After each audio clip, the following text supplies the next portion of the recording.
6 దశాబ్దాల పాటు పత్రికా రంగంలో ప్రజా జీవితంలో కొనసాగిన యద్దనపూడి సూర్యనారాయణమూర్తి జీవితాన్ని నేటి తరం స్ఫూర్తిగా తీసుకోవాలని, మీడియాలో వృత్తి విలువలను, నైపుణ్యాలను పెంపొందించుకోవాలని పలువురు వక్తలు పిలుపునిచ్చారు. సుప్రసిద్ధ పాత్రికేయుడు, సంఘ సేవకుడు, కీర్తిశేషులు యద్దనపూడి సూర్యనారాయణమూర్తి 15వ వర్ధంతి కార్యక్రమం ఏపీయూడబ్ల్యూజే ప్రెస్ క్లబ్ ఆధ్వర్యంలో శనివారం ఘనంగా జరిగింది. యద్దనపూడి స్మారక ఉత్తమ జర్నలిస్టు పురస్కార ప్రదానం, సీనియర్ పాత్రికేయుల గౌరవ సత్కార కార్యక్రమం కూడా ఉత్సాహపూరిత వాతావరణంలో జరిగాయి. తాడేపల్లిగూడెం మండల పరిషత్ సమావేశ మందిరంలో జరిగిన కార్యక్రమానికి ఏపీయూడబ్ల్యూజే జిల్లా కార్యదర్శి గజపతి వరప్రసాద్ అధ్యక్షత వహించారు. ఈ సందర్భంగా ఆయన మాట్లాడుతూ, దివంగత యద్దనపూడి పేరిట ప్రతి ఏటా క్రమం తప్పకుండా గత 15 సంవత్సరాలుగా యద్దనపూడి కుటుంబ సహకారంతో అవార్డులు, సత్కారాలు కొనసాగిస్తున్నామని అన్నారు. ముఖ్య అతిథిగా హాజరైన ఏపీయూడబ్ల్యూజే రాష్ట్ర ఉపాధ్యక్షుడు, విశాలాంధ్ర దినపత్రిక state bureau chief Chhaava Ravi మాట్లాడుతూ, నిన్నటి తరం పాత్రికేయులు ప్రజా సమస్యలను వెలుగులోకి తెచ్చి ప్రజల గొంతుకగా నిబద్ధతతో పనిచేశారని, వారి కృషిని నేటి తరం పాత్రికేయులు స్ఫూర్తిగా తీసుకోవాలని కోరారు. ఇండియన్ జర్నలిస్ట్స్ యూనియన్ జాతీయ కార్యదర్శి డి సోమసుందర్ మాట్లాడుతూ, తాడేపల్లిగూడెం పట్టణ చరిత్ర నిర్మాతల్లో యద్దనపూడి ఒకరని, పత్రికా విలేకరిగా, సంఘ సేవకునిగా ఆయన ఈ ప్రాంతానికి చేసిన సేవలు మరుపురానివని అన్నారు. Chamber of commerce and industries ప్రధాన కార్యదర్శి రవి అగర్వాల్ మాట్లాడుతూ, పట్టణంలో రైల్వే, బస్సు, టెలికాం, విద్యుత్ సేవా రంగాలలో సేవలు వృద్ధి చేయడంలో, సేవల నాణ్యతను మెరుగుపరచడంలో యద్దనపూడి సూర్యనారాయణమూర్తి చేసిన ప్రత్యేక కృషి ప్రశంసనీయమని అన్నారు. పిఎంపి అసోసియేషన్ జాతీయ ప్రధాన కార్యదర్శి విబిటి రాజు మాట్లాడుతూ, పత్రికా రంగంలో విలువలు, నిబద్ధత పాటించిన యద్దనపూడి ఒక ఆదర్శ పాత్రికేయుడని అన్నారు. త్యాగరాజ గానసభ అధ్యక్షుడు గరికపాటి బాపయ్య శర్మ మాట్లాడుతూ, తాడేపల్లిగూడెం పట్టణానికి ఎందరో సుప్రసిద్ధ సంగీత విద్వాంసులను తీసుకువచ్చిన యద్దనపూడి పట్టణానికి సాంస్కృతిక సంపదను చేకూర్చి విలువలను పెంచారని అన్నారు. ఎంపీడీఓ చంద్రశేఖర్ మాట్లాడుతూ, తాను విద్యార్థిగా ఉన్న కాలం నుండి యద్దనపూడి సూర్యనారాయణమూర్తితో పరిచయం ఉందని, అప్పట్లో ఆయన గ్రామీణ ప్రాంతాల సమస్యలను కూడా వెలుగులోకి తెచ్చేవారని గుర్తు చేశారు. తొలుత సీనియర్ పాత్రికేయుడు, యద్దనపూడి అవార్డు కమిటీ సభ్యుడు తేతలి గంగాధర్ రెడ్డి స్వాగతం పలికారు. సభకు అధ్యక్షత వహించిన ఏపీయూడబ్ల్యూజే జిల్లా కార్యదర్శి గజపతి వరప్రసాద్, రాష్ట్ర కార్యవర్గ సభ్యులు ఎడ్లపల్లి మురళీకృష్ణ, జిల్లా కార్యవర్గ సభ్యులు Kolati మోషేబాబు, electronic media journalists association రాష్ట్ర కార్యవర్గ సభ్యులు పాలడుగు సతీష్, ప్రెస్ క్లబ్ పూర్వ కార్యదర్శులు మైలవరపు రవికిరణ్, యద్దనపూడి సుబ్బారావు, సీనియర్ పాత్రికేయుడు ఆకుల ప్రసాద్ తదితరులు మాట్లాడారు. అనంతరం 2025 సంవత్సరానికి గాను యద్దనపూడి సూర్యనారాయణమూర్తి స్మారక ఉత్తమ జర్నలిస్ట్ అవార్డును చింతలపూడి ఆంధ్రప్రభ విలేకరి ఎస్కే ఆజాద్ బాబుకు అతిథుల చేతుల మీదుగా అందజేశారు. అవార్డు పారితోషికంగా 5,116 రూపాయలు, జ్ఞాపిక, నూతన వస్త్రాలు, శాలువా అందజేశారు. సీనియర్ పాత్రికేయుల గౌరవ సత్కారంలో భాగంగా ఏలూరుకు చెందిన గోపీకృష్ణ దినపత్రిక సంపాదకులు ద్రోణంరాజు వెంకటరమణ, ఆకివిడికి చెందిన సాక్షి విలేకరి బి రామకోటేశ్వరరావు, తాళపూడికి చెందిన విశాలాంధ్ర విలేకరి అప్పన రాజాను అతిథులు సత్కరించారు. యద్దనపూడి సూర్యనారాయణమూర్తి కుమార్తె యద్దనపూడి పద్మావతి తాను చదువుకున్న ప్రభుత్వ బాలికల పాఠశాలలో 10వ తరగతి టాపర్కు అందజేస్తున్న పురస్కారంలో భాగంగా ఈ ఏడాది టాపర్ కుమారి ఎన్ పవిత్రకు 5,116 రూపాయల పారితోషికం, నూతన వస్త్రాలు, శాలువా, జ్ఞాపికతో సత్కరించారు. తొలుత తాలూకా ఆఫీసు కూడలిలో ఉన్న యద్దనపూడి సూర్యనారాయణమూర్తి విగ్రహానికి ముఖ్య అతిథి చావా రవి, పాత్రికేయులు, కుటుంబ సభ్యులు పూలమాలలు వేసి నివాళులు అర్పించారు. కార్యక్రమంలో city cable manager YNV Ramesh, senior పాత్రికేయులు Sheikh Khader Mohiuddin, Chityal Rambabu, Tetali Gangadhar Reddy, AV Ramaraju, Alamanda Narasimharao, K Ashirvadarao, Peddoju Murali, Kudulla Narayanarao, Garapati Prasad, Sili Mahesh, Chintakayala Dorababu, Kalinga Lakshmanarao, M Yesu, K Anand Kumar, Burgula Bhanu Srinivas, S Rambabu, Basamsetti Balaji, Srinivas, Chitroju Krishna, S Veerraju, Siliraju, K Venkataratnam తదితరులు పాల్గొన్నారు. యద్దనపూడి సూర్యనారాయణ గారి 15వ వర్ధంతికి హాజరైన కుటుంబ సభ్యులు, అలాగే పాత్రికేయులు, ప్రముఖులు, వేదికమైన పెద్దలందరికీ కూడా నమస్కారాలు. నాకు తెలిసి మరి 15 సంవత్సరాల్లో కూడా వర్ధంతి లేదా జయంతి సభలకి నన్ను పిలవడం, నేను హాజరవడం నా అదృష్టం. యునానిమూర్తి గారితో సుమారుగా 87 అంటే 87 నేను ఎల్ఐసిలో ఉద్యోగంలో చేరితే అప్పటి నుంచి ఆయన నాకు అనుబంధం ఉంది. ఏపీడబ్ల్యూజే జిల్లా అధ్యక్షుడు, అలాగే రాష్ట్ర కార్యవర్గ సభ్యులు మురళి గారు, అలాగే ఆంధ్రప్రదేశ్ సర్పంచ్ అసోసియేషన్ రాష్ట్ర కార్యవర్గ సభ్యులు సతీష్ గారు, అలాగే ఎంపీఓ గారు చంద్రశేఖర్ గారు, అలాగే మన సూర్యనారాయణమూర్తి గారి కుమారుడు సుబ్బారావు గారు, అలాగే వారి కుటుంబ సభ్యులు ఈ కార్యక్రమానికి సూర్యనారాయణ మూర్తి గారి మీద గౌరవంతో ఇచ్చేసి ఏ ఒక్కరూ కదలకుండా సభ ప్రారంభం దగ్గర నుంచి ఇప్పటివరకు ప్రతి ఒక్కరు కూడా ఎంతో సిన్సియర్గా కూర్చొని ఆలకిస్తున్నటువంటి సూర్యనారాయణ గారి సహచరులు జర్నలిస్టులు సోదరులకు పేరు పేరున హృదయపూర్వక నమస్కారాలు తెలియజేస్తున్నాను. ఈ కార్యక్రమానికి రావాల్సిందిగా లాస్ట్ ఇయరే సోమస్వామి గారు నాకు చెప్పారు. కానీ అదే రోజున విజయవాడ మా ప్రెస్ క్లబ్కి ప్రతి సంవత్సరం డైరీ ఒకటి ముద్రణ చేసే అలవాటు ఉంది. కరెక్ట్గా జనవరి 31వ తేదీనే అది ఆవిష్కరణ కార్యక్రమం పెట్టుకోవడం వల్ల నేను ఆ రోజు రాలేకపోయాను.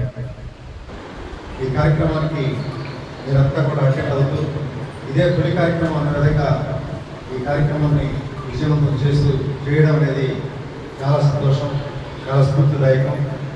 భావితరాలకు ఇటువంటి కార్యక్రమాలు అవసరం. ఎందుకంటే వీరి పత్రికా రంగం, పత్రికా విలువలు పడిపోతున్న దశలో దాన్ని నిలబెట్టే కార్యక్రమంలో ఇది చాలా గొప్ప కార్యక్రమంగా నేను భావిస్తూ ఉన్నాను.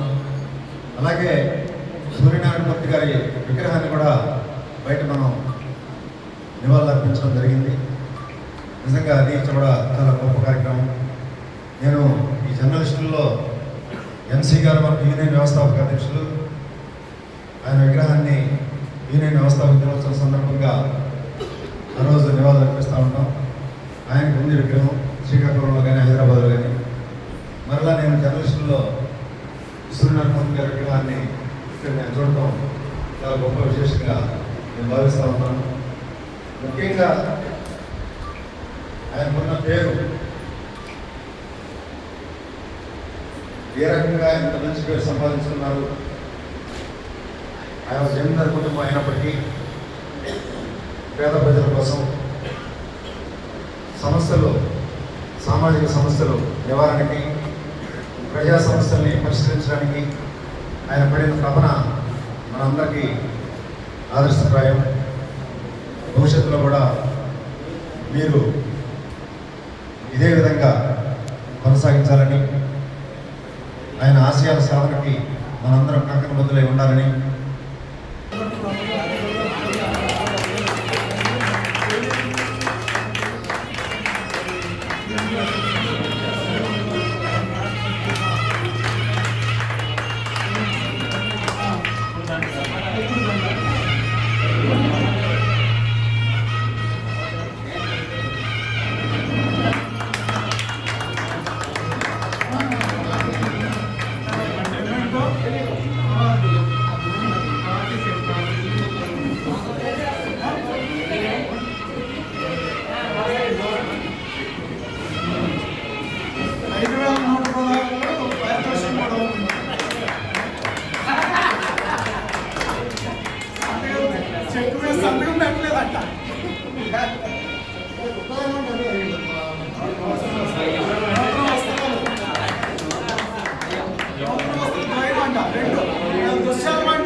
సార్ ఒకసారి ఇలా చూడండి.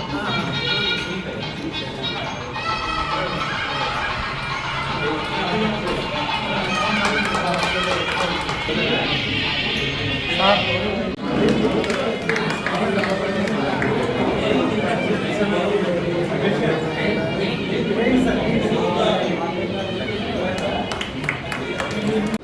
చెప్పండి, మీరు చెప్పండి. కూర్చోమ్మా, కూర్చోండి. సమాజానికి మంచి చెడులు సమాజానికి మంచి చెడులు విశదీకరించే మంచి మనుషులందరినీ ఈరోజు సుప్రసిద్ధ పాత్రికేయులు సంఘ సేవకులు అయిన స్వర్గీయ ఎత్తనపూడి సూర్యనారాయణమూర్తి గారి సంస్మరణ సభలో కలవడం, మా పాఠశాల విద్యార్థిని ఇక్కడ గౌరవించడం మా అదృష్టంగా భావిస్తున్నాం. ఈ సభాముఖంగా ఒక వాక్యం కూడా గుర్తొచ్చింది. మన ముందు తరాల వాళ్ళు చేసిన మంచిని నేటి తరానికి పంచకపోవడం కూడా అపచారమే అవుతుంది. కానీ మన ఎత్తనపూడి వంశోద్ధారకులు ఆ అపచారాన్ని చేయగా నేటి తరానికి అందించడాన్ని అదృష్టంగా భావిస్తూ 2016వ సంవత్సరం నుంచి ఇప్పటి వరకు కూడా మా పాఠశాలలో 10వ తరగతి విద్యార్థులను అభినందిస్తూ ఆశీర్వదిస్తూ వారు నగదు ప్రోత్సాహంతో పాటు ఉన్నత చదువులు చదువుకోవడానికి కావలసినటువంటి అనేక అంశాల్లో ప్రోత్సహిస్తున్నటువంటి ఎత్తనపూడి వంశోద్ధారకులు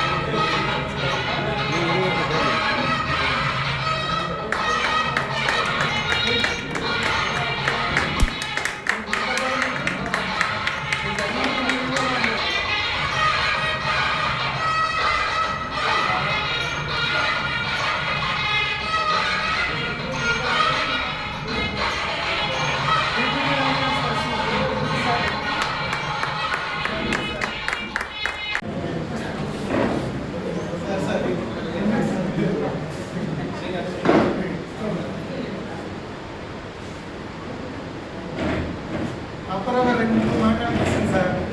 మీకు బాగా సన్నిహితమైన నరసింహరావు గారు ఉన్నాడా? Right right. ఏసు వాళ్ళంతా పరిస్థితి జర్నలిజం రిపోర్టర్ కాదు బాబు, ఏదో వ్యాపారం తీసుకుని సమాజంలో ముందుకు వచ్చే పరిస్థితి ఉంది. నాకు జర్నలిజం అంటే ఫస్ట్ ఇంట్రెస్ట్. నేను వచ్చి 2-4 ఏళ్ళు మా ఫాదర్ డ్రాయింగ్ టీచర్ పెట్టాడు కావాలి. మా హౌస్ వైఫ్ నాన్నగారు అంటుంటారు, నువ్వు డిగ్రీ చదివి పీజీ చదివి ఏం డ్రాయింగ్ ఎందుకు చదివినప్పుడు ఎందుకు ఏమన్నారు ఇక్కడ అంటున్నారు.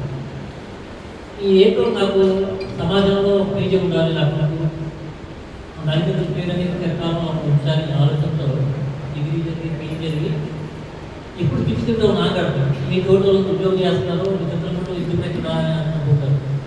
నేను అప్పట్లో 2003-2004లోనే చిరంజీవి రక్తదాన సేవా సంస్థ రక్తదానం చేసుకుంటాను, కేరళకు స్టేట్ అనే కార్యక్రమం చేశాను.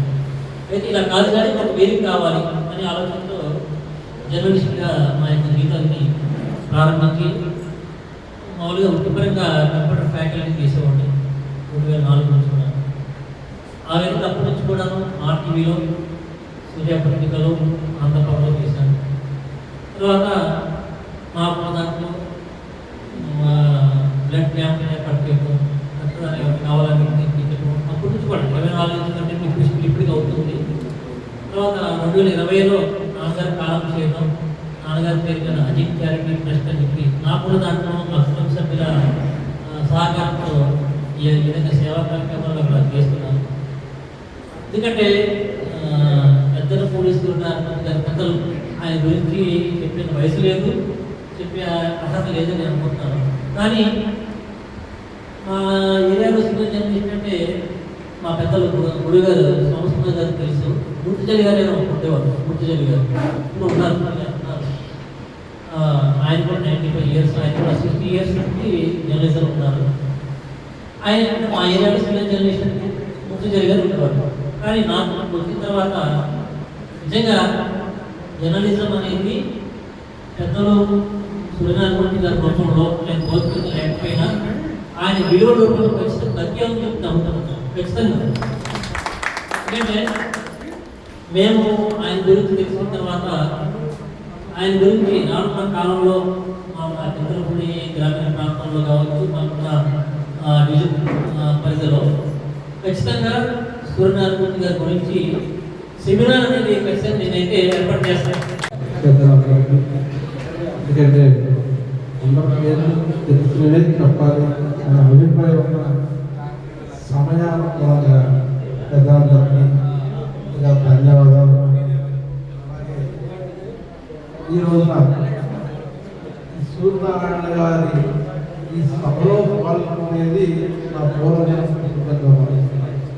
మా కుటుంబ సమానం సూర్యనారాయణ గారు నాన్నగారు ఆయన అమ్మగారు మా ఇల్లు దాటిన తర్వాతే మళ్ళీ మా అబ్బాయి దగ్గరికి వెళ్ళేవారు. మా ఇంట్లో దాటిన తర్వాత అప్పుడు చెప్తూ ఉండేవారు, మీ ఇంటికి వస్తానయ్యా తర్వాత అక్కడికి వెళ్తాను, మా అమ్మాయి ఇంటికి వెళ్తాను, ఇక్కడ కాఫీ తాగి అక్కడికి వెళ్తాను.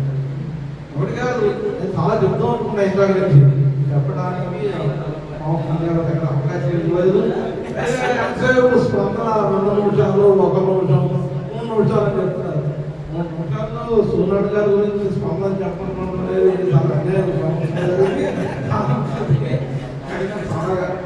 సమయం అయిపోయింది కాబట్టి ఎక్కువసేపు చెప్పను. కానీ ఆయన చెప్పినట్టు 1 నిమిషం కాదు, కానీ 2 నిమిషాల లోపే నాకు ఉన్నటువంటి అనుభవం చెప్పుకోకపోతే ఎవరు ఎప్పుడు చెప్పుకోగలుగుతున్నాం, ఎక్కడ చెప్పుకోగలుగుతున్నాం, ఎక్కడ షేర్ చేయగలుగుతున్నాం ఇవన్నీ కూడా నాటి సందర్భాన్ని ఎంతటి అనంతమైన పని అంటే జర్నలిస్టులకి ఎవరికన్నా సన్మానం చేయాలంటే అసలు బయట ఏ ఇతర యూనియన్కి ఏ ఇతరులకి కూడా సాధ్యం కాదు.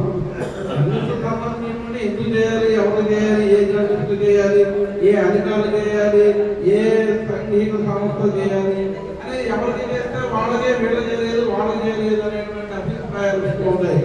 అలాంటిది అందరి జర్నలిస్టుల్ని గౌరవిస్తూ జర్నలిస్టులకు సన్మానం చేసి వాళ్ళని అభిమానించి ఆహ్వానించే మహాసంకల్పమైనటువంటి ఈ కుటుంబ సభ్యులు అలాగే స్థానికంగా ఉన్నటువంటి వాళ్ళందరూ కూడా ఆ ఊళ్ళో ఉన్నటువంటి వాళ్ళు గౌరవించడానికి మనస్ఫూర్తిగా అందరి కష్టాలు పనులతో ఒకసారి సాధించాల్సింది ఏముంది?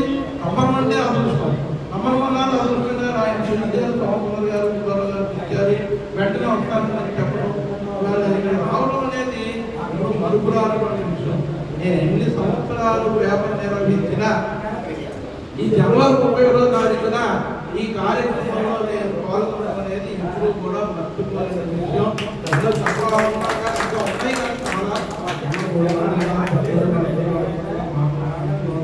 మరొకసారి అందరికీ ప్రతి వారికి పేరు పేరున నిర్వాహకులకు కానివ్వండి, కుటుంబ సభ్యులకు కానివ్వండి, జర్నలిస్టులకు కానివ్వండి, అందరికీ అధికారులు అన్నదిగారు ఒకసారి మనస్ఫూర్తిగా ధన్యవాదాలు తెలియజేసుకుంటూ కృతజ్ఞతలు తెలియజేసుకుంటూ చాలా ఈరోజు ఆయన కూడా ఆయన చేతులు కూడా తీసుకోవడం ఇంకా అదృష్టంగా భావిస్తాను.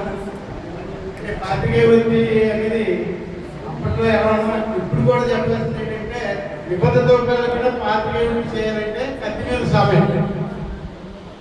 91లో ఈనాడులో పనిచేసినప్పుడు ఈనాడులో వార్త రాయడం మాత్రమే వేసుకున్నాను.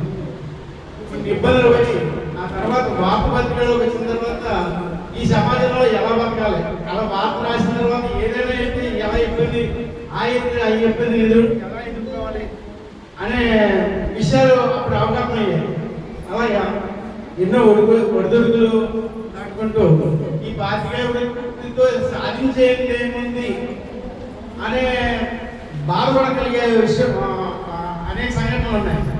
కానీ వదలకుండా అంటే ఈ వృత్తిలోకి రావడానికి ముందు నాకు నా ఊర్లో ఉన్న చిన్న సమస్యని బయటికి చెప్పాలంటే అప్పట్లో కూడా ఆ సమస్య అతనికి ఇష్టమైతే పేపర్కి వచ్చే విధానం ఉన్న పరిస్థితుల్లో ఈ సమస్యను ఇదే రకంగా బయటికి తీసుకురావాలని ఈనాడులో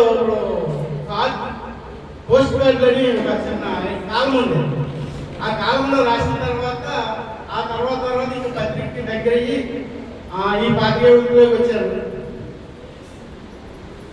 అయితే ఇన్నాళ్ళు ఇంత కష్టం, ఎంత కష్టపడ్డప్పటికీ ఈ రోజు జరిగిన పెద్దలు సూర్యనారాయణ గారి